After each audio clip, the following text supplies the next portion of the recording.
Hello, dear members of the Soul Stories family. Today we will bring you a romantic, funny love story, so let's get started. Don't forget to subscribe to our channel so you don't miss any meaningful stories. The organ's triumphant chords filled St. Patrick's Cathedral, their echoes bouncing off the towering stained glass windows that bathed the pews in a kaleidoscope of light. The air was thick with the scent of white roses and polished wood, and the murmurs of 200 guests, New York's elite in their tailored suits and shimmering gowns, created a soft hum beneath the music. At the heart of it all, Elena Brooks sat in her wheelchair at the altar, her ivory gown cascading over the polished chrome of her chair like a waterfall. Her hands, adorned with delicate lace gloves, rested calmly in her lap, but her heart raced beneath the embroidered bodice. Today was supposed to be the day she became Mrs. Jason Reynolds. Elena's dark brown eyes sparkled with nervous anticipation as she glanced at the man standing beside her. Jason Reynolds, with his chiseled jaw and perfectly styled blonde hair, looked every bit the part of a fairy tale groom in his tailored black tuxedo. His smile, however, was strained, his gaze darting to the crowd rather than meeting hers. Elena pushed the thought aside. Weddings were nerve-wracking for everyone, she told herself. She adjusted the veil pinned to her chestnut curls, her fingers brushing the pearl comb her mother had worn decades ago. This was her moment, a dream she'd clung to despite the accident that had taken her ability to walk at age 10. She'd fought for this, for love, for a future, for a day when her disability wouldn't define her. The priest, a kindly man with silver hair, cleared his throat, signaling the start of the vows. The organ faded and a hush fell over the cathedral. Elena's best friend Clara, seated in the front row, gave her an encouraging nod, her eyes misty with pride. Elena smiled back, drawing strength from the familiar face. Clara had been there through every physical therapy session, every tearful night, every milestone. She'd helped Elena believe she deserved this happiness. "Jason," the priest began, his voice warm but firm, "do you take Elena to be your lawfully wedded wife, to have and to hold, in sickness and in health, for as long as you both shall live?" The question hung in the air. Elena turned to Jason, her lips parting in a hopeful smile. But Jason didn't speak. His jaw tightened, and his hands clasped in front of him twitched. The silence stretched, heavy and suffocating. Whispers rippled through the crowd like a gust of wind through dry leaves. Elena's smile faltered, her pulse quickening. "Jason?" she whispered, her voice barely audible. He finally looked at her, but there was no warmth in his blue eyes, only a cold, distant resolve. "I'm sorry, Elena," he said, loud enough for the front rows to hear. "I can't do this." The words hit her like a physical blow. Her breath caught, and her hands gripped the armrests of her wheelchair.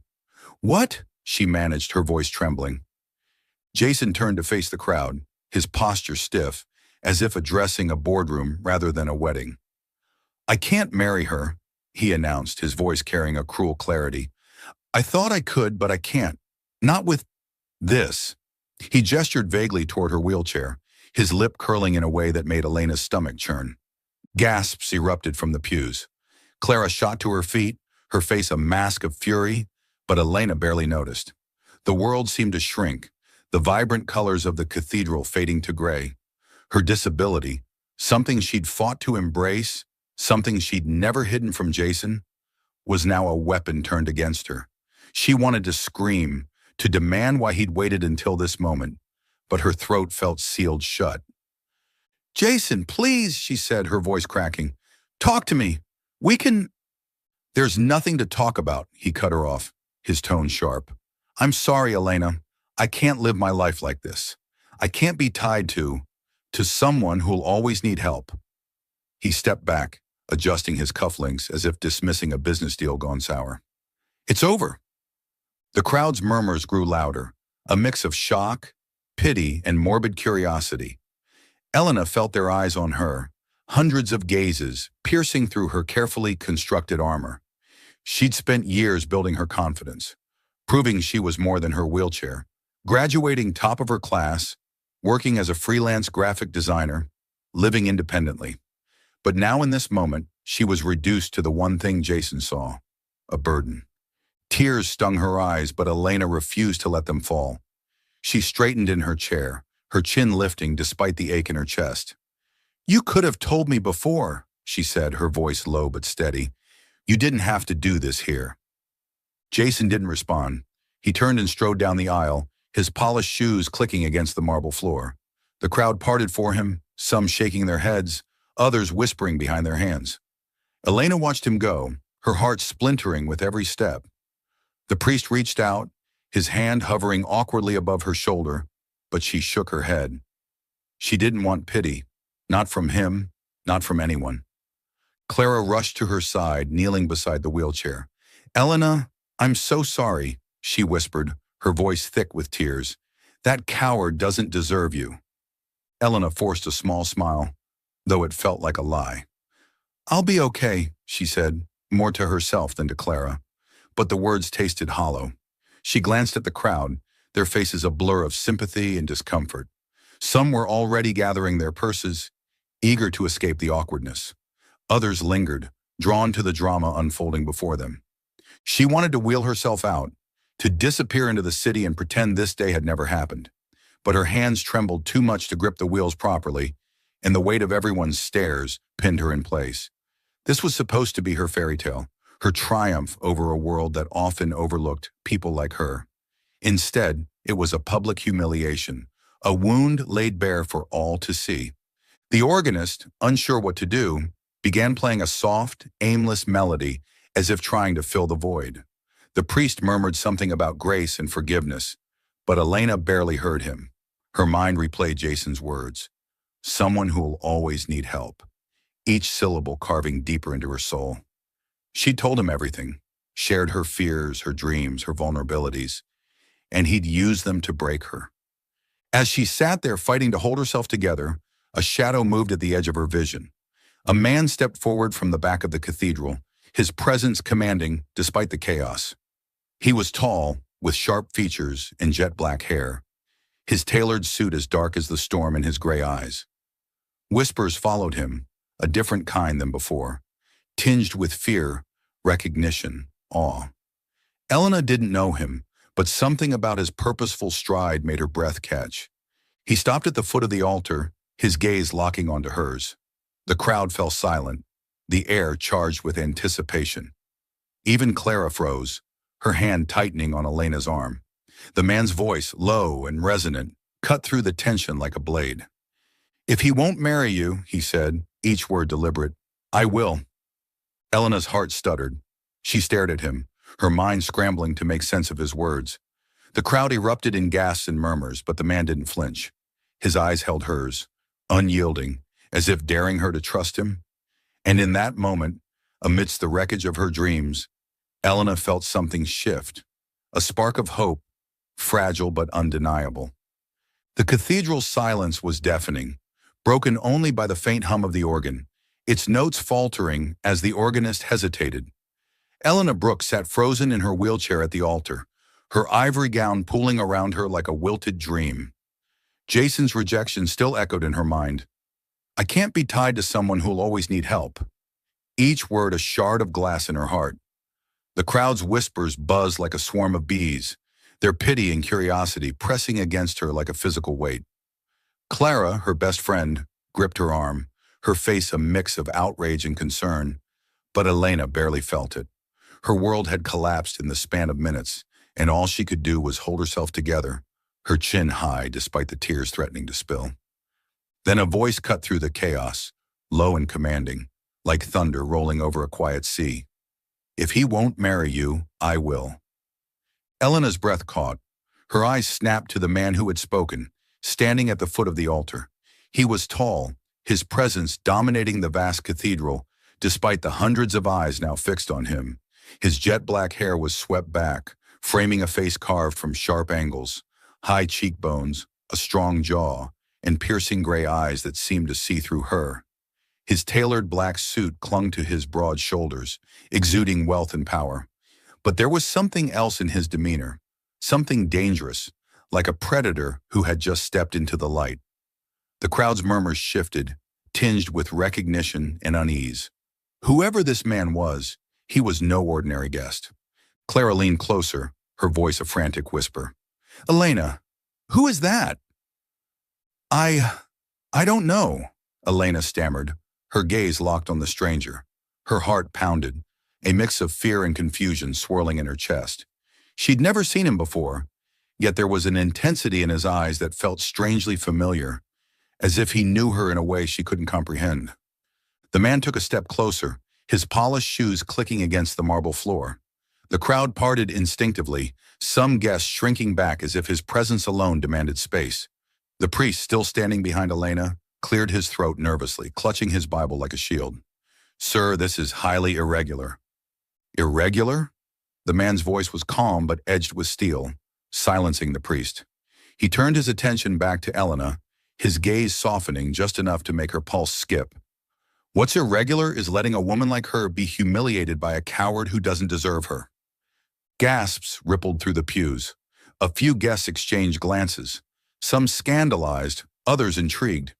Elena's cheeks burned, torn between embarrassment and a strange flicker of gratitude. No one had ever spoken for her like that, with such unyielding conviction. But who was he, and why was he doing this? Sir, Elena said, her voice trembling but firm, I don't know you. Why are you doing this? He climbed the altar steps, stopping just a few feet from her. Up close, she could see the faint scar above his left eyebrow, a jagged line that hinted at a past she couldn't imagine. His eyes held hers unblinking, and when he spoke, his voice was quieter, meant only for her. Trust me, Elena. I owe your father everything. Let me protect you from this. Her father? The mention of Thomas Brooks sent a jolt through her. Memories of her father, his warm smile, his gentle hands bandaging her skinned knees before the accident, changed everything, flooded her mind. He'd been gone for 5 years, taken by a sudden heart attack, but his absence still ached. How did this man know him? And what did he mean by protect? Before she could respond, a woman in the front row, Jason's mother, Margaret Reynolds, in a gaudy emerald dress, stood abruptly. This is absurd, she snapped, her voice dripping with disdain. Who do you think you are, disrupting a private matter? My son made his choice, and this girl, she gestured at Elena, her lip curling, is not our concern. The man turned, his expression darkening. Your son made a spectacle of his cowardice, he said, his words slicing through the air. And I am Damon Blackwood. Perhaps you've heard of me? The name sent a shockwave through the crowd. Elena caught fragments of their whispers. Blackwood Enterprises, ruthless, dangerous. Even Clara's grip tightened, her eyes widening. Damon Blackwood. The name stirred something in Elena's memory, a headline she'd glimpsed about a reclusive billionaire whose deals were as feared as his temper. Why was someone like him here, at her wedding? Margaret paled but held her ground. This is none of your business, Mr. Blackwood. It is now, Damon replied, his tone final. He turned back to Elena, ignoring the crowd as if they no longer existed. Elena, you don't deserve this shame. Marry me, right here, right now. Let me give you the dignity that man stole from you. The cathedral seemed to spin. Elena's hands gripped the armrests of her wheelchair, her mind racing. Marry him? A stranger? It was madness. She'd just been abandoned at the altar, her heart still bleeding from Jason's betrayal. Yet there was something in Damon's eyes, something beyond pity or obligation. It was resolve, fierce and unshakable, as if he'd been waiting for this moment. Her voice faltered.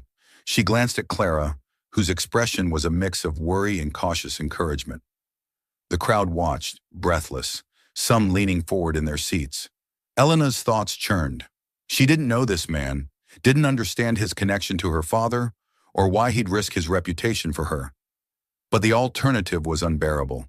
To wheel away from this altar alone, branded by Jason's rejection, the whispers following her for years. She'd fought too hard to let that define her. Why me? She asked, her voice barely above a whisper. Why now? Damon knelt before her, bringing his face level with hers. The gesture was so unexpected that Elena's breath hitched. Because I made a promise, he said softly, his words carrying a weight she couldn't fully grasp. Your father saved my life when I had nothing.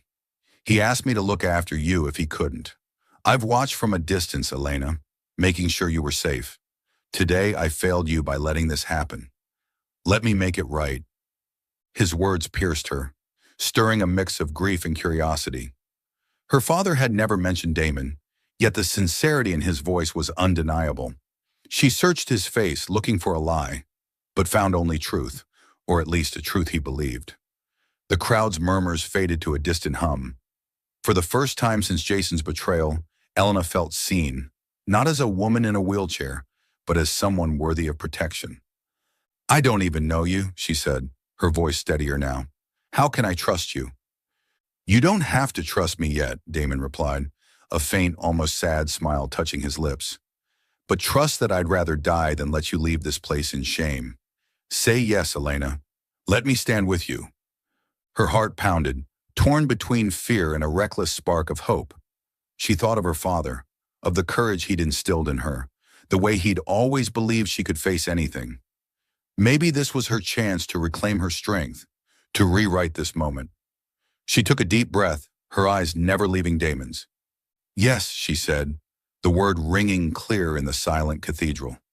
The crowd erupted, a chaotic mix of gasps, cheers, and protests. Clara squeezed her hand, whispering, "Are you sure?" But Elena nodded, her resolve hardening.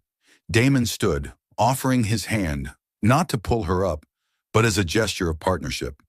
She placed her trembling hand in his, its warmth grounding her. The priest, flustered but recovering, stepped forward. "Well then, shall we proceed?" Damon's gaze remained on Elena, a silent vow in his eyes. "We shall," he said, and in that moment, Elena knew her life had changed forever. St. Patrick's Cathedral, which just minutes ago had been filled with whispers and chaos, now sank into tense silence. The priest's voice awkwardly repeated the wedding vows, sounding uncertain, as if he wasn't sure what he was doing.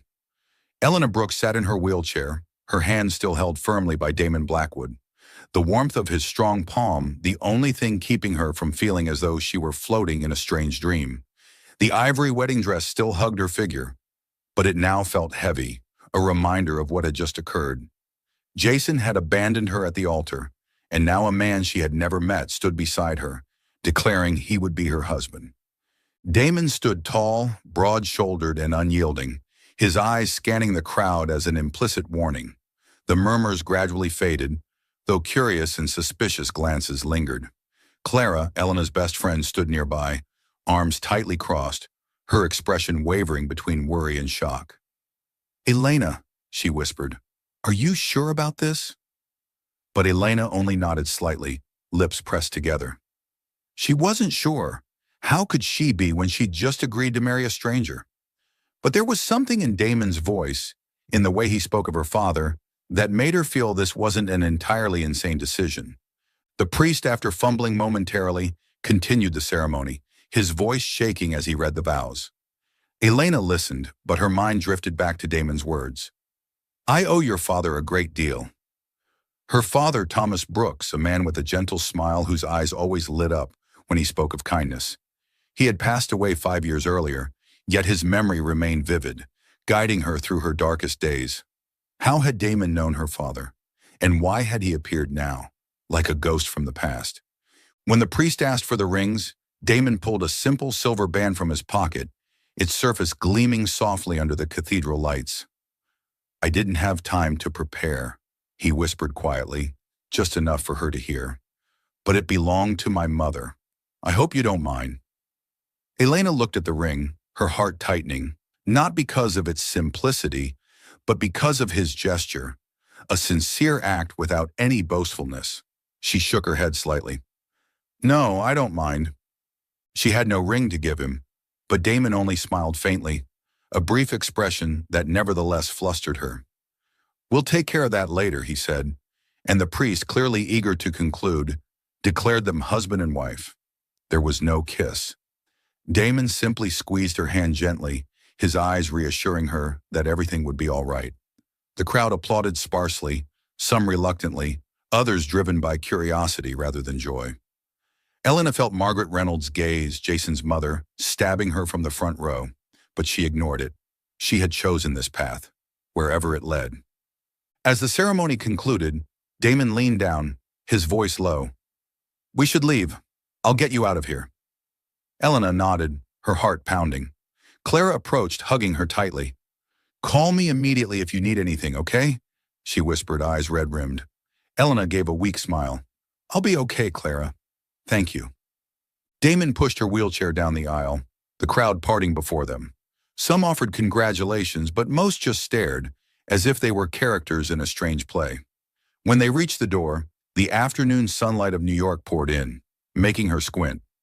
A glossy black Rolls-Royce waited, the driver swiftly opening the door. Damon helped her into the car with surprising care, as though he'd done this hundreds of times. As the door closed, silence enveloped them, punctuated only by the soft hum of the engine. Elena faced Damon, now sitting opposite her in the spacious car. "You still haven't explained," she said, calm but firm. "How did you know my father? And why did you do all this?" Damon sighed, appearing uncertain for the first time. He looked out the window, his gaze distant, as if sifting through memories. 15 years ago, he began quietly, I wasn't the Damon Blackwood I am now. I was just a broke 20-year-old kid living in the slums of Brooklyn. One night I got hit by a car. A drunk driver struck me while I was walking. I nearly died, blood everywhere, and no one stopped to help. Elena listened, her breath slowing. She'd never heard this story, but Damon's tone carried a sincerity she couldn't doubt. "Your father, Dr. Thomas Brooks, happened to pass by," Damon continued. "He was on his way home after a night shift at the hospital. He could have ignored me, like everyone else, but he didn't. He administered first aid right there on the sidewalk, called an ambulance, and stayed at the hospital until he was sure I was stable. I had no insurance, no family, nothing. But he paid the hospital bills without asking for anything." Elena felt tears sting her eyes. That was exactly like her father, always putting others first, no matter how exhausted or busy he was. "My father never told me this," she said softly. Damon nodded, his gaze softening. "He wasn't the kind to boast. When I recovered, I sought him out to thank him. I told him I would repay the favor, no matter the cost. He just smiled, a smile I'm sure you inherited, and said, 'If you can, help my daughter if someday I'm no longer there for her.'" Those words tightened Elena's heart. She recalled her father holding her after her accident, comforting her when she cried over not being able to walk. "You're my fighter," he used to say. Now she realized he'd always worried about her future, even when he wouldn't be there. "I kept that promise close," Damon said quietly. "After your father died, I started watching over you, from afar, not interfering. I knew you were strong, Elena. I saw you graduate, build your career, live your life. I didn't want to disrupt that peace. But today," he paused, his fist clenched. "When I saw that bastard humiliate you in front of everyone, I couldn't just stand by." Elena stared at him, processing everything. Damon Blackwood, the man feared by the entire city, had quietly protected her because of a promise to her father. She didn't know how to feel, grateful, confused, or afraid. "So you married me," she said calmly, "to fulfill your promise." Damon tilted his head, his gaze sharp but not cold. "To protect you," he corrected. "Not just because of a promise, but because you didn't deserve to be treated like that. I don't expect you to love me, Elena. I just want you safe and for the world to see your worth." She pressed her lips together, struggling with her rising emotions. "And now what? We're married, yet I know nothing about you. I don't even know where we're going." Damon smiled gently, seeming more approachable than before. "You're coming to my home, Blackwood Manor. There, you can rest, think, and decide your next step. I won't force anything on you. It's a safe place for you, Elena, until you're ready." The car stopped at large iron gates, behind which stood an immense mansion hidden by trees. Elena peered through the window, her heart racing. A new chapter had begun, and although she didn't yet understand Damon Blackwood, she knew her father's promise had brought them together. Perhaps, just perhaps, this was her chance to rediscover herself. The sunset bathed the New York sky in red, with the final rays of daylight streaming through ancient oak trees, casting light on the massive iron gates of Blackwood Manor. Eleanor Brooks sat inside the Rolls-Royce, gripping the hem of her wedding dress, eyes fixed on the mansion ahead. The estate rose like a fortress, with cold gray stone walls, towering windows and domed roofs reminiscent of European castles. It was beautiful, but lonely, as if it reflected the man who had just become her husband less than an hour ago. Damon sat across from her, calm yet watchful. "Welcome to Blackwood Manor," he said in his deep voice. "This will be your home for as long as you want." Elena gave a faint smile, though a storm of emotions churned inside her. Just hours ago, she had stood at the altar, heart shattered by Jason's betrayal. Now she was in a luxury car beside a man the city called intimidating. She still hadn't processed Damon's story about the promise he made to her father, about how he had silently watched over her all these years. It was touching, but also unsettling. Who was he really? And what was she to him? A duty, an obligation, or something else? The car stopped at the front steps. Damon got out first and opened the door for her. A middle-aged man in a black suit, clearly the butler, appeared with a polite smile. "Welcome, Mrs. Blackwood," he said, bowing slightly. "I'm Henry, Mr. Damon's butler. It's an honor to serve you." Elena blushed, still unaccustomed to the name Mrs. Blackwood. "Thank you, Henry," she replied, her voice slightly shaky. Damon placed his hand on her wheelchair, silently seeking her consent. "I can help you," he said. Not a question, but a gentle offer. She nodded and he carefully wheeled her up a newly installed ramp beside the stairs. The thoughtfulness surprised her. Blackwood Manor clearly wasn't built with accessibility in mind.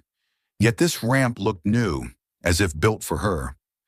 Inside, the grand foyer was overwhelming with its soaring ceilings, glittering crystal chandelier, and polished marble floors. Classical paintings lined the walls, but the space felt cold, lacking the warmth of a true home.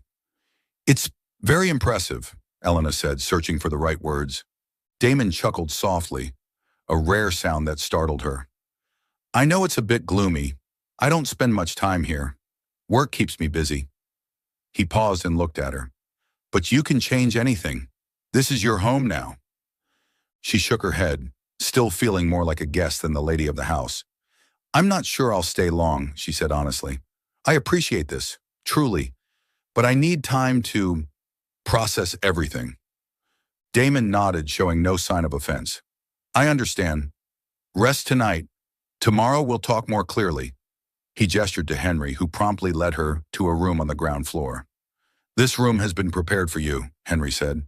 "It has all the amenities, and if you need anything, just call me." The room was spacious, with a large bed draped in silk sheets, a window overlooking the garden, and a small workspace. More importantly, it was designed for ease of movement. No steps, low door handles, and a remodeled bathroom with handrails. Elena looked around, feeling a mix of gratitude and skepticism. "He prepared all this in advance?" she asked Henry. The butler offered a discreet smile. "Mr. Damon is very detail-oriented, ma'am. He wanted you to feel comfortable." After Henry left, Elena sat alone, still in her wedding gown. She looked into the mirror and saw a stranger, red eyes, messy hair, but a glimmer of resilience. She thought of Damon, of how he had entered the church and declared he would marry her in front of hundreds. He said he wanted to protect her, but she couldn't shake the feeling that she was a burden, an obligation he bore for her father's sake. That night, sleep came slowly. She dreamed of her father, of the days he would push her wheelchair through the park, singing silly songs to make her laugh. When she woke, morning sunlight filtered through the curtains, and she knew she needed to face Damon and herself. The next morning, Elena met Damon in the dining room. A grand space with a wooden table long enough to seat 20, but only 2 chairs were set near each other. Damon wore a white dress shirt and slacks, sleeves rolled up, looking far less intimidating than the night before. A tray of food had been laid out, eggs, toast, and fragrant coffee. "I wasn't sure what you liked," he said, pushing the tray toward her. "If you want something else, just tell Henry." "Thank you," Elena replied, clutching the coffee cup to hide her nerves. She took a breath and got straight to the point. "Mr. Blackwood—" "Call me Damon," he interrupted gently but firmly. "All right. Damon, She corrected herself, the name unfamiliar on her lips. I need to know what you expect from me. You said you wanted to protect me, but I'm not some helpless woman who needs saving. I've managed just fine before, and I can do it again. Damon set his cup down, his eyes serious. I don't think you're helpless, Elena. On the contrary, I admire your strength. What you've been through, the accident, your father's death, and yesterday, proves that. I didn't bring you here to save you. I brought you here to give you a safe place where you can decide your future without further pain. She studied him, searching for deceit, but saw only sincerity. And what do you get out of this? She asked, her tone sharper. You don't know me. Why sacrifice so much? Your reputation, your time, your life? Damon was silent for a moment, as if weighing his answer. Because I know what it feels like to lose everything, he finally said. When your father saved me, I had nothing but anger and despair. He gave me a chance to live again. Now I have everything, money, power, but none of it means anything if I don't keep my promise to him. You're not a debt, Elena. You're the reason I believe I can do the right thing. His words left her speechless. She had never seen him that way before. A man marked by scars of the past, searching for meaning through gratitude. Yet she remained cautious. I'll stay, she said, but I have conditions. I want to keep my independence. I'll work, I'll pay rent if needed, and I don't want to be treated like some special guest just because of my wheelchair. Damon smiled, this time a genuine smile that softened his sharp features. Deal, but you're not paying rent. This is your home, not a hotel. He stood and gestured toward the window. If you want, I can have anything in the house remodeled to suit your needs. And if you want to work, I can connect you with some graphic design projects. But no pressure, Elena. You set the pace. She nodded, feeling both relieved and curious. Damon wasn't what she expected. Not arrogant or self-righteous. He respected her, and that made her want to understand him more. The following days at Blackwood Manor were a challenge. Elena explored the house, each grand room spacious but empty, as if Damon rarely lived there. She discovered a library with thousands of books, from classic novels to business texts, and a wildflower garden out back where she began spending more time. But she also noticed Damon's loneliness. He often worked late, only appearing at breakfast or when she happened upon him in the hallways. One afternoon, as Elena read in the library, Damon entered with a folder in hand. I found a few design projects that might suit you, he said, placing the folder on the table. If you are interested. She looked at him, surprised by his thoughtfulness. Thank you, she said, flipping through the pages. But you didn't have to do this. I can find work on my own. I know, he replied, taking a seat across from her. But I want to help, not because you need it, but because I believe you're good at it. He paused as if wanting to say more, but simply smiled. Just think about it. Elena nodded, a strange warmth blooming in her chest. Damon didn't push, didn't pity. He just opened doors, letting her walk through them. And for the first time since that fateful wedding day, she began to think that Blackwood Manor might not just be a refuge, but a place where she could find herself again. The first days at Blackwood Manor passed like a wordless symphony, peaceful, yet laced with uneasy undertones. Elena Brooks woke each morning in the large ground floor room, sunlight filtering through the curtains, casting golden hues on the polished wooden floor. Her wedding gown had been stored away, replaced by the simple yet comfortable clothes Henry had thoughtfully prepared. Soft jeans, cozy sweaters, all chosen for easy movement in her wheelchair. Yet despite the house being adapted for her, Elena still felt like a misplaced guest, not truly belonging. Blackwood Manor was a world of its own, lavish yet lonely. The grand chandelier and classical paintings in the main hall continued to overwhelm her, but the echoing silence unnerved her more. She spent her time in the library, leafing through old books, or in the back garden where wildflowers grew amid neatly kept grass. There, in nature's quiet company, she felt more herself, as if it were the only place that didn't judge her. Damon Blackwood, by contrast, was a fleeting presence. He left before dawn, busy with meetings at Blackwood Enterprises, and often returned only after nightfall. Their brief interactions, usually over breakfast, or on the rare evenings he stayed home, were short yet meaningful. Damon maintained a respectful distance, asking about her day, offering help with graphic design work, but never imposing. His attentiveness left Elena both grateful and confused. He didn't act like a husband, more like a silent guardian, dedicated yet difficult to grasp. One morning while Elena was having toast and tea, Damon walked in holding an iPad. "I found a project that might suit you," he said, sliding the device toward her. "A nonprofit organization needs a logo and promotional materials. I thought you might enjoy it." Elena flipped through the files, her heart lifting. The project matched her strengths: creative, meaningful, and not too demanding. "Thank you," she said, looking at him, "but you don't have to find work for me. I can manage on my own." Damon raised an eyebrow, a faint smile playing at his lips. "I know. I didn't do it because you need help. I did it because I believe you're good." He sat across from her, his gaze sharp but not overbearing.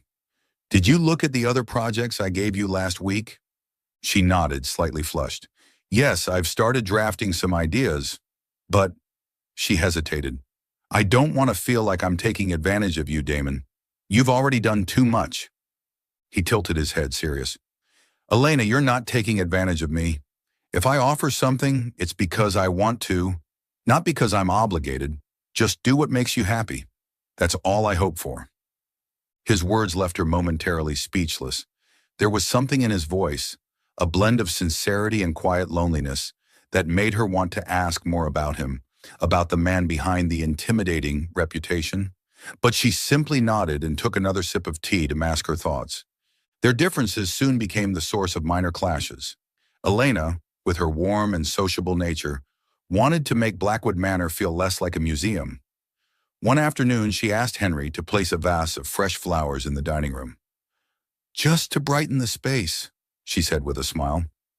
Henry agreed, and that evening, a vivid bouquet of red carnations sat at the center of the table. When Damon walked in, his expression turned perplexed. "Who did this?" he asked, not angry, but clearly displeased. "I did," Elena replied, surprised. "I thought it would make the room feel more welcoming." He sat down, eyes fixed on the flowers as though they were foreign objects. "I'm not used to things like this," he said quietly. "This house doesn't need flowers. They just clutter everything." Elena frowned, feeling stung. "Clutter?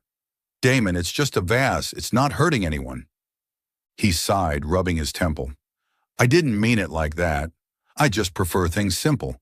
This house is where I work. It's not for decorations." She pressed her lips together, frustration rising. "So you want me to live in a gray box? You said this was my home too. If I want it to feel like a real home, don't I have the right to make changes?" Damon looked at her, torn between irritation and something like amusement. "Fine," he said at last, voice softer. "Do what you want, but don't expect me to like it." She smirked, refusing to back down. "I don't need you to like it. I just need you to live with it." Henry, standing in the corner, discreetly hid a smile. Such exchanges became part of daily life at Blackwood Manor. Elena, with her determined spirit, wasn't afraid to challenge Damon. She suggested opening the curtains to let in more light, hanging colorful art in the halls, even persuading Henry to serve cozier meals instead of formal fare.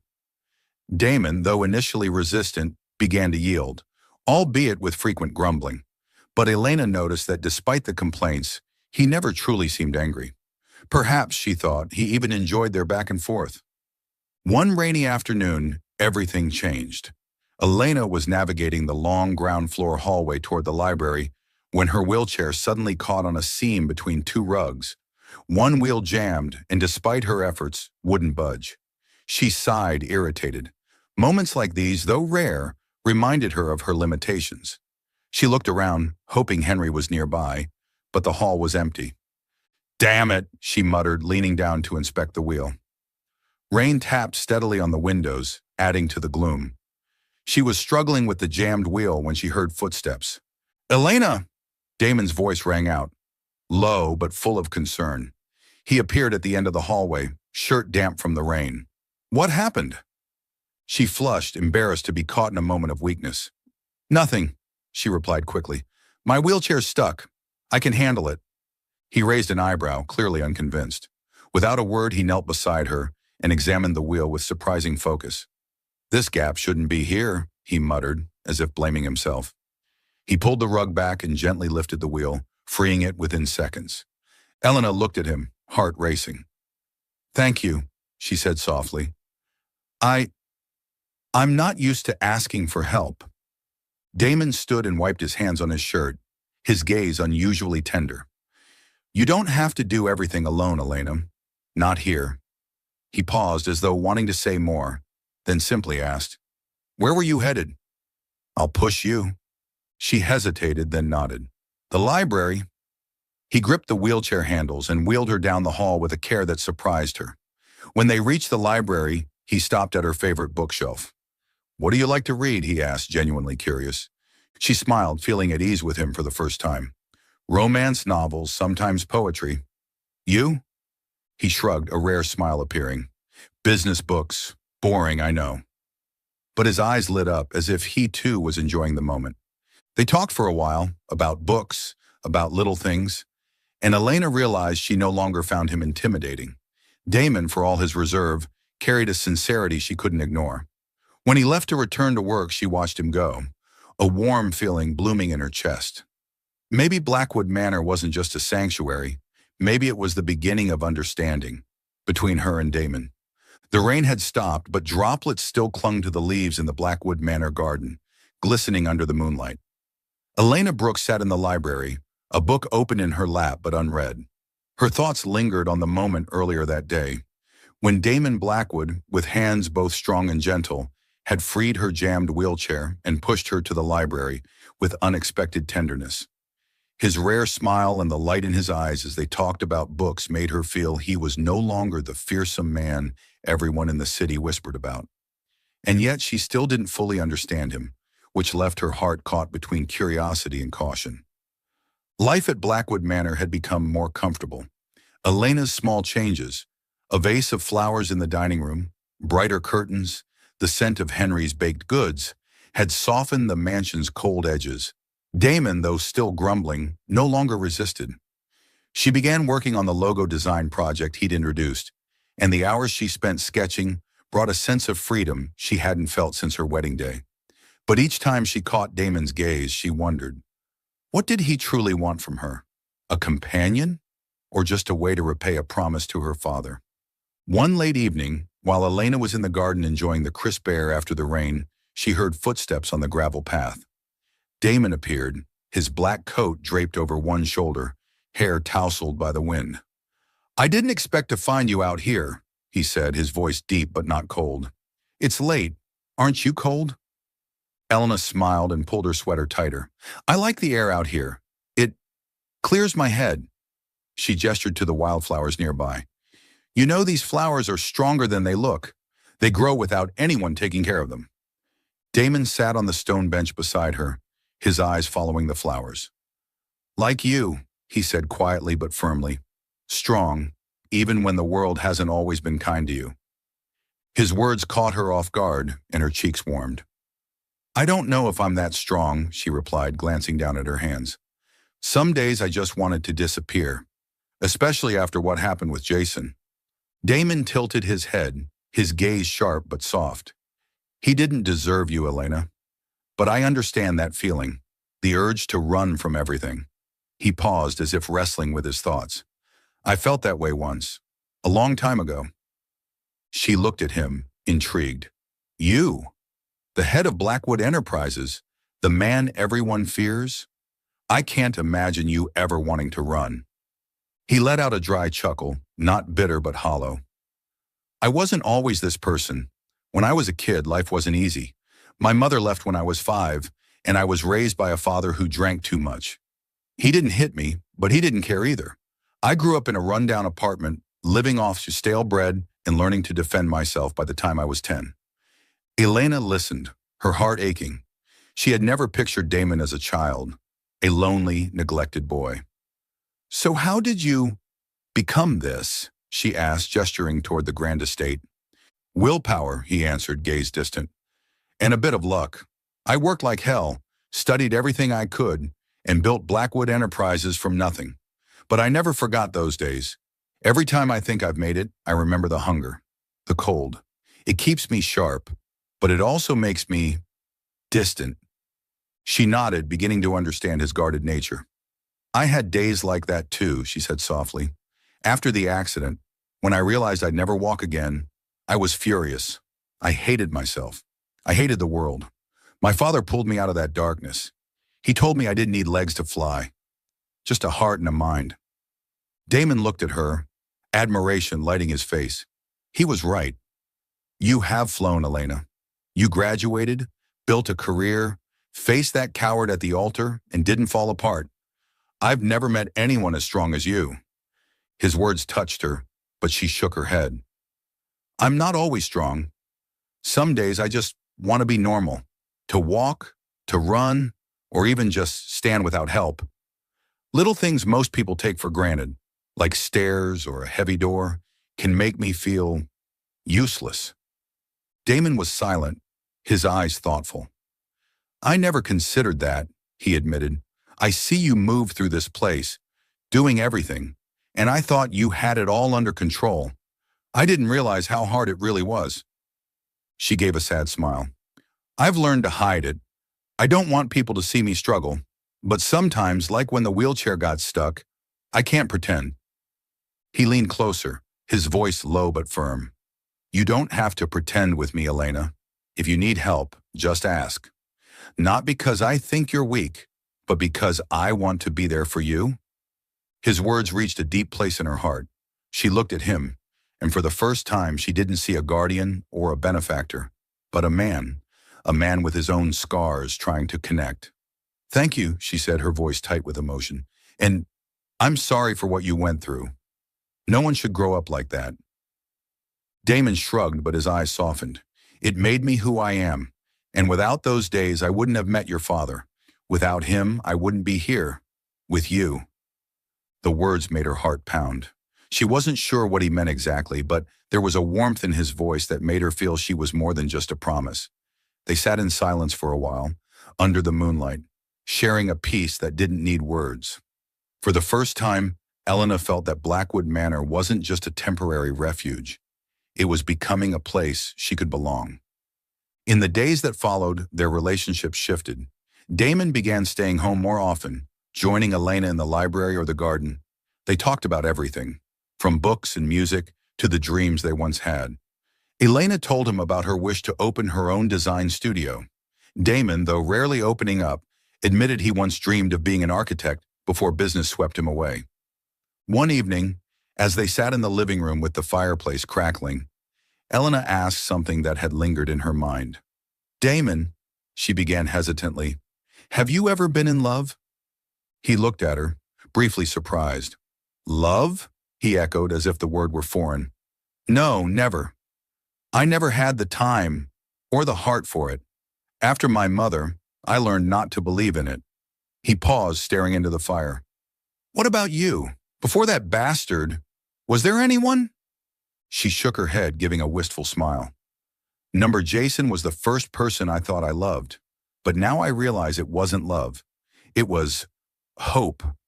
I wanted to believe someone could love me, even like this. Damon turned to her, his gaze intense. Someone will love you, Elena, not in spite of who you are, but because of it. You deserve that. His words brought tears to her eyes. She wanted to speak, but only nodded, afraid her voice would break. They kept talking, sharing old wounds and forgotten dreams. And in the flickering firelight, Elena felt something stir, something beyond gratitude or friendship. It was love, fragile but real. As the night deepened, Damon stood and offered his hand to guide her back to her room. Good night, Elena, he said softly. She held his hand a second longer than necessary and smiled. Good night, Damon. As the door closed behind her, Elena knew her heart had begun to open, and whatever the future held, she was no longer afraid. Morning sunlight filtered through the oak trees, casting soft light over the Blackwood Manor garden, where Elena Brooks sat in her wheelchair, a digital drawing pad resting on her lap. She was finalizing the logo for the nonprofit Damon had referred her to, sharp lines forming under her steady fingers. 2 months at Blackwood Manor had changed her. The pain from Jason's betrayal was now a faint scar, and she found joy in her work, in late-night conversations with Damon, and in the freedom she was slowly reclaiming. But what made her heart race wasn't the art or the garden. It was Damon.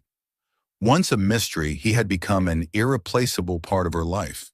Their late-night talks in the library, the quiet ways he helped adjust her wheelchair or brought her coffee during her late work sessions. These gestures wove a connection she didn't dare name. She sensed a change in him too. His gaze softer, his smiles more frequent, his presence no longer daunting but warm, like the hearth on a winter night.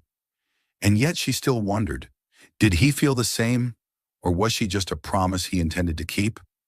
One morning, while Elena was in the living room admiring a colorful watercolor painting she had found in the estate's storage and hung herself, the doorbell rang. Henry, the butler, answered, and the familiar voice that followed made her chest tighten. "I need to see Elena," the voice said, deep but trembling. "Please, let me in." Jason. Elena's heart clenched. She hadn't heard from him since the day he left her at the altar, and now his voice sliced through the quiet like a blade. She inhaled deeply, adjusted her wheelchair, and moved toward the grand foyer. "Henry," she called, her voice steady but firm. "Let him in." Jason entered, still handsome in his gray suit, though his eyes lacked their usual confidence. His hair was disheveled, and dark circles beneath his eyes hinted at sleepless nights. "Elena," he said hoarsely, "thank you for seeing me." She looked at him, the embers of old anger flaring. "What do you want, Jason?" she asked coldly. "You made yourself clear at the church." Jason stepped forward, hand half raised as if to reach for her, but dropped it when he saw her eyes. "I was wrong," he said, voice filled with regret. "I panicked, Elena. I didn't think I could handle everything, but I've thought a lot since then. I realized I love you, and I want to make it right." His words stunned her, not with emotion, but with disbelief. "Love me?" she repeated, sarcasm slipping into her tone. "You loved me so much you humiliated me in front of hundreds and called me a burden? What do you want now, Jason? Damage control? Or just relief from guilt?" Jason flushed but stood his ground. "I know I don't deserve it, but I've changed. I talked to my mother. She was wrong to pressure me. I want us to start over. You don't belong here, Elena. Not with him." Her eyes narrowed, fury bubbling. "Him? You mean Damon? The man who stood by me when you ran? You have no right to judge him or me." Before Jason could respond, a cold voice echoed from the entrance. "She's right." Damon stepped into the foyer, a storm cloaked in human form. His eyes locked on Jason, razor sharp, and the room thickened with tension. "You have some nerve showing up here after what you did." Jason straightened, trying to stay calm. "This is between Elena and me, Blackwood. You don't belong in this." Damon moved forward, each step thudding against the marble floor like a warning. "Don't belong?" he growled, voice low and lethal. "You left her. You humiliated her in front of the world, and now you think you can just waltz back in like you have some right? Elena is my wife. You have no place here." Elena's heart pounded as Damon stood protectively before her. There was no mistaking the possessiveness in his voice, the fire in his eyes. For the first time she understood. Damon didn't protect her out of duty. His feelings ran deeper, fiercer, and the realization made her tremble. Jason let out a shaky laugh. "Your wife? That sham of a marriage to save her reputation? Everyone knows you did it out of pity, Blackwood. Elena deserves someone who actually loves her, not some cold-hearted bastard like you." The insult was gasoline on fire. Damon's fists clenched, and for a moment, Elena feared he might strike. But instead, he turned to her, his gaze burning but gentle. "Elena," he said, voice low but clear, "you tell me what you want. If you want him to stay, he stays. But if you want him gone, just say the word." She looked from Damon to Jason. The difference between the two men had never been starker. Jason, with his belated apologies and murky motives, evoked only contempt. But Damon, the man who shielded her when she was most vulnerable, who had spent 2 months offering respect and quiet strength, was the one she trusted. And beyond that, she realized he was the one she loved. "Jason," she said, her voice unwavering, "you had your chance. You threw it away. I don't want to hear another word from you. Leave and don't come back." Jason opened his mouth to protest, but Damon stepped forward, eyes like steel. "You heard her," he said, voice dangerous. "Get out of my house or I'll make sure you regret it." Jason backed away, his face pale. "You'll regret this, Elena," he muttered, but the threat rang hollow. He turned and left quickly, leaving a heavy silence in his wake. Henry, who had remained quietly in the corner, gently closed the door. Elena looked at Damon, her heart still racing. He turned to her, concern now replacing fire in his eyes. "Are you okay?" he asked, kneeling to meet her gaze. She nodded, tears suddenly stinging her eyes. "I just didn't expect him to come back," she whispered, "and I didn't expect you to protect me like that." Damon reached out, his fingers warm against hers. "I'll always protect you, Elena," he said, his voice rough with emotion. "Not because of some promise, because I can't stand the thought of you being hurt. Not ever again." She looked into his eyes, and for the first time, she saw the truth she had tried to ignore. Damon didn't just care. He loved her, even if he hadn't said it. And she loved him too, deeper than she had realized.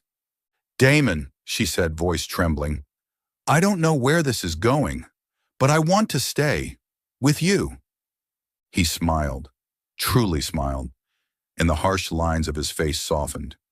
"Then stay," he said, gently squeezing her hand. "We'll figure it out. Together." They sat there in the grand hall of Blackwood Manor, sunlight streaming through the windows, and for the first time, Elena felt she had found home, not within stone walls, but in the heart of the man beside her. The gentle morning light spilled through the grand windows of Blackwood Manor, falling on stone walls that had grown warmer thanks to Elena Brooks' subtle touches. Pale blue curtains, vases of carnations in the dining room, and her rare laughter had softened the house's chill. After last week's confrontation with Jason, Elena felt a new certainty in her heart. Damon Blackwood was not just the man who had protected her from public humiliation. He was the man she loved, though she hadn't dared say it aloud. His jealousy and fierce protectiveness had confirmed what she hoped. He felt something for her too, even if he hadn't said the words. But that morning, as Elena wheeled through the first-floor hallway toward the library to continue her design project, a strange unease crept over her. Damon had left early, as usual, but he'd left a note on the breakfast table. "Urgent meeting. Be back soon. Call me if you need anything." D short, but thoughtful enough to make her smile. She brushed her fingers over the paper, wondering when she'd find the courage to tell him she wanted this relationship to be real. Not just protective, but romantic. As she neared the library, low voices drifted from Damon's office, the door slightly ajar. His voice, usually calm and commanding, now carried a tension she rarely heard. "I don't want any mistakes, Marcus," he said sharply. "She can't know. Not yet." Elena froze, heart pounding. Marcus, Damon's assistant, replied, voice low but clear. "I understand, sir, but you can't keep this hidden forever. If she finds out the real reason you married her, she'll never forgive you." The words pierced Elena like a blade. She gripped her wheelchair's armrests, breath-catching. The real reason? She leaned closer, against every instinct to flee. She had to know. "It was a promise to Thomas Brooks," Damon continued, voice heavier. "I owe him my life. Marrying Elena was how I could repay him, to protect her, like he asked. I can't let her think this is anything else. It would complicate everything." Marcus sighed. "But sir, people are talking. They think you married her out of pity or to prove something. If she hears that—" "Enough," Damon cut in, his voice icy. "I don't care what people think. I did this for Thomas, and I'll keep doing it until she's safe. Make sure this doesn't get out." Elena felt the blood drain from her face. She backed away slowly, wheels silent on the polished floor, her chest aching. All those moments she'd cherished, the late-night talks, his gentleness, the way he'd defended her against Jason, Had they only been part of a promise? Had he married her not out of love, but out of a debt to her father? She turned and wheeled quickly back to her room, tears spilling no matter how hard she tried to hold them in.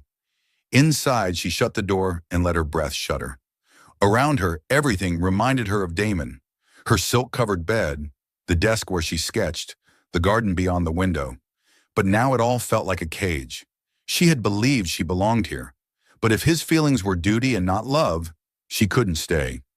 She took out a sheet of paper, hands trembling as she wrote, "Dear Damon, thank you for saving me from the shame of that wedding day, for giving me a safe place, and for keeping your promise to my father. I will always be grateful for your kindness, but I cannot stay knowing I'm just a responsibility to you. I'm sorry if I've disrupted your life. I hope you find happiness, just as I thought I had found it here. Elena." She folded the letter, placed it on the desk, and began to pack.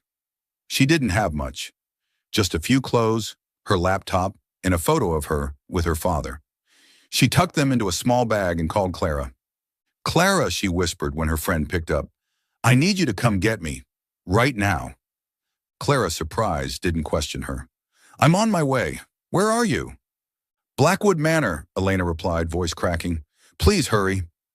While she waited, Elena glanced around the room one last time. She remembered Damon wheeling her through the halls, his rare laugh when she teased him about business books. But it was all a mirage now. She wiped her tears, adjusted her wheelchair, and rolled into the main hall. Henry, dusting the foyer, turned, startled by her bag. "Mrs. Blackwood?" he asked, concerned. "Where are you going?" Elena offered a sad smile. "I have to leave, Henry. Thank you for taking such good care of me." She handed him the letter. "Please give this to Damon when he returns." Henry took it, his expression puzzled. "But ma'am—" "Please," she interrupted gently but firmly. "Don't say anything until I'm gone." He gave a reluctant nod, and Elena moved toward the door. Clara arrived moments later in her blue SUV. She helped Elena into the car, saying nothing until they had passed the manor's gates. "Elena," Clara finally said, "what happened? I thought you were happy with Damon." Elena turned away, watching the trees blur past. "I thought so too," she said, her voice breaking. "But I was wrong. He doesn't love me, Clara. He's just keeping a promise to my father." Clara frowned but didn't press her. "Where to now?" "My apartment," Elena replied. "I need to start over." As they drove into the city, Elena felt a hollow ache inside her. She had believed Blackwood Manor was home, that Damon was someone she could trust, but now she only had herself. And though the pain was crushing, she knew she was strong enough to go on. She just hoped Damon wouldn't come after her, because if he did, she wasn't sure she could keep her heart intact. Blackwood Manor had never felt so silent. When Damon Blackwood stepped into the grand hall in the late afternoon, sunlight fading through the windows, the house lacked the life Elena Brooks had brought to it. No soft laughter in the library, no carnations on the dining table, no trace of her in the garden. He frowned, unease creeping in. She was usually here at this hour, working or reading. "Elena," he called, his voice echoing through the empty space. Henry, the butler, appeared from the corner, worry etched on his face. "Sir," he said hesitantly, "Mrs. Blackwood has left." He held out a letter, his hand trembling. "She left this." Damon took the letter, his chest tightening. He opened it, scanning Elena's handwriting. Each word cut deep. "Thank you for everything. I cannot stay, knowing I'm just a responsibility. I'm sorry if I disrupted your life." He clenched the paper, breath heavy. "When did she leave?" he asked hoarsely. "This morning, sir," Henry replied. "She asked me not to say anything until she was gone. I'm sorry." Damon didn't hear the rest. He turned, grabbed his phone, and called Marcus. "Find Elena," he ordered, voice sharp with rising panic. "Check her apartment, her friends' homes, everywhere she might go. Now." Hanging up, he ran to his car, mind reeling. How could she think she was a burden? How had he let her believe that? He drove like a madman through the streets of New York, checking her old apartment first. Locked. No sign of her. He called Clara, Elena's best friend, but she refused to say anything. "She needs time, Damon. Let her be. Desperation swelled, but he didn't give up. He remembered Elena's stories about her father, about the afternoons she'd spend by his grave for comfort. St. John's Cemetery, where Thomas Brooks was buried, that's where she'd be. When Damon arrived, the sky had dimmed to twilight, wind sweeping through the rows of headstones. He hurried along the narrow paths, eyes searching. Then he saw her, Elena, in her wheelchair, head bowed before a simple grave. A bouquet of white daisies lay beside her, petals quivering in the breeze. She looked small, fragile, and Damon's heart ached at the pain she must be feeling. "Elena," he called, his voice low and raw as he approached. She startled, turning to face him, her eyes red but guarded. "Damon? How did you find me?" He dropped to his knees before her, not caring about the dirt. "I'll always find you," he said, voice trembling. "Elena, why did you leave? Why would you ever think you were a burden?" She pressed her lips together, tears slipping free. "I heard you with Marcus," she whispered. "You said you married me because of my father, because of a promise. I don't want to be someone's debt, Damon. I love you, and I can't stay if you don't feel the same." Her words stunned him. She loved him, but the joy was crushed by the realization that he had hurt her. "Elena," he said, gripping her hands, his own shaking, "you misunderstood. Yes, I married you because of a promise, at first, but that's not why I stayed. That's not why I can't live without you." She stared at him, caught between doubt and hope. "Then why?" she asked, her voice breaking. Damon took a deep breath, letting his heart speak. "I love you, Elena," he said clearly. "I don't know exactly when it started. Maybe when you argued with me about the flowers, or when you smiled in the library, or when you stood up to that bastard with such strength. But I love you, not because of your father, because you're you. Brilliant, brave, beautiful." Tears rolled down Elena's cheeks, but she shook her head. "How do I know this isn't just another promise you're trying to keep?" He tightened his hold on her hands, his gaze burning into hers. "Because I can't breathe without you. When I read your letter, it felt like losing everything. I'm not making a promise to anyone, Elena. I'm begging you. Stay with me. Not because of your father, but because I need you." She looked at him, heart pounding. There was something in his eyes, honesty, vulnerability, that she couldn't deny. She remembered the moments they'd shared, how he always respected her, how he stood up for her, and she knew deep down he meant every word. "Damon," she whispered, lifting a hand to his cheek. "I believe you." He exhaled, relief flooding his face. He pulled her into his arms, carefully but tightly, as if afraid she'd vanish again. "I won't let you go," he whispered into her hair. "Not ever." She leaned into him, her tears soaking into his coat, but this time they were tears of joy. Beneath the setting sun, beside her father's grave, Elena felt the pain fade. She had found love, and this time it was real. May sunlight streamed softly through the stained glass windows of a small church just outside New York, painting the space in hues of gold and blue. Unlike the grand St. Patrick's Cathedral, where Elena Brooks had once faced heartbreak and public humiliation, this church was cozy and intimate, with simple wooden pews and the faint scent of lavender in the air. Today, Elena sat in her wheelchair at the center aisle, wearing a simple white gown that hugged her frame, her chestnut hair falling loosely around her shoulders, adorned with a delicate floral crown. She smiled, heart light and full. This wasn't a wedding to salvage dignity. This was a wedding for love. Damon Blackwood stood at the altar, his tailored black suit accentuating his tall frame. But it was his eyes, soft, blazing, that never left Elena. No longer the intimidating figure of New York's elite, he was now a groom ready to give everything to the woman he loved. Friends and family filled the pews. Clara, Elena's best friend, dabbed her eyes and whispered to Henry, the Blackwood Manor butler, that she had never seen Elena so happy. Marcus, Damon's assistant, watched with a quiet smile, as if relieved his boss had finally found peace. As the minister began the ceremony, emotion surged through Elena. Months ago, she had thought she would never stand, or even sit, at the altar again. But Damon had changed everything. He had not only restored her dignity, but given her a love she'd never dared to dream of.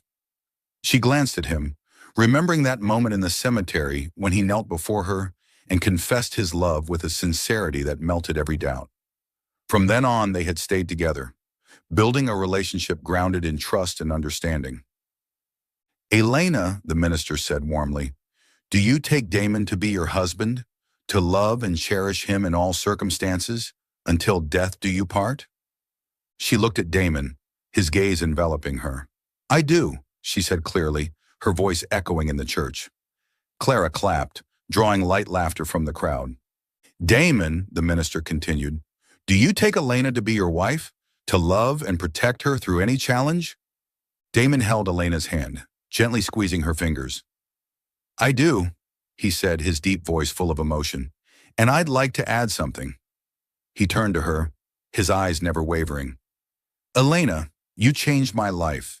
I once believed I couldn't love, that I didn't deserve happiness. But you taught me that love isn't pity or duty. It's strength, hope, and the home I found in you. I vow to stand by your side, not just today, but always." Tears slipped down Elena's cheeks, but she smiled, her heart overflowing. The guests applauded, some wiping their own eyes. Clara whispered to Henry, "He really knows how to make people cry." The minister smiled and pronounced them husband and wife. Damon leaned down, gently kissing Elena, a kiss both tender and profound, a silent vow. Applause rang out as they rolled down the aisle, Elena feeling like she was flying, not with her legs but with Damon's love. After the ceremony, the reception took place in the garden of Blackwood Manor, the same garden where Elena had once sat beneath moonlight with Damon. Tables were adorned with lavender and lanterns, glowing warmly as twilight settled in. Clara stood to toast. "To Elena, the strongest woman I know, and to Damon, who proved even the coldest hearts can melt, may your happiness last forever." Laughter and clinking glasses followed. Elena squeezed Damon's hand under the table, feeling his warmth. "Do you regret it?" she whispered teasingly. "Marrying someone who argues with you about flower arrangements?" He chuckled, eyes gleaming. "Not for a second," he said, kissing her forehead. "But you still can't put flowers in my office." She laughed, leaning into him. As a gentle ballad played, Damon stood and extended his hand. "Dance with me?" he asked. She raised an eyebrow, smiling. "I'm not sure my wheelchair knows how to waltz." But he just grinned and wheeled her into the center of the patio, guiding her chair gracefully to the rhythm. Guests clapped, and Elena laughed aloud, happiness bubbling through her. As night fell, they sat together beneath the stars. "Thank you," Elena said softly, "for giving me a new beginning." Damon wrapped his arms around her, whispering, "Thank you for giving me a whole life."